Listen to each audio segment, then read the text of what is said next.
কখনো ভেবে দেখেছেন কি নবীজি সাল্লাল্লাহু আলাইহি ওয়াসাল্লাম কিভাবে তারপর শরীর ও চুলে তেল লাগাতেন? এই হলো সুন্নাহ পদ্ধতি। সহিহ হাদিস অনুযায়ী নবী মুহাম্মদ সাল্লাল্লাহু আলাইহি ওয়াসাল্লাম প্রথমে তাফের বাম হাতের তালুতে তেল খালতেন। এরপর ডান হাতের আঙুল ব্যবহার করে আলতো করে প্রথমে ডান চোখের পাতায়া, তারপর বাম চোখের পাতায় এবং এরপর একে একে দুই চোখেই তেল লাগাতেন। সবশেষে তিনি তারপর বরকতময় মাথায় তেল মালিশ করতেন।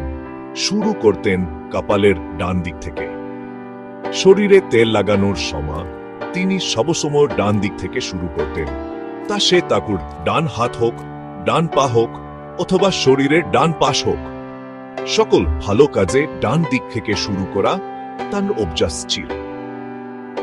এই সহজ ধাপগুলো অনুসরণ করা আমাদের দৈনন্দিন রুটিনে বরকত যোগ করার একটি উপায়, যা আমাদের প্রিয় সুন্নাহর সাথে সংযুক্ত করে।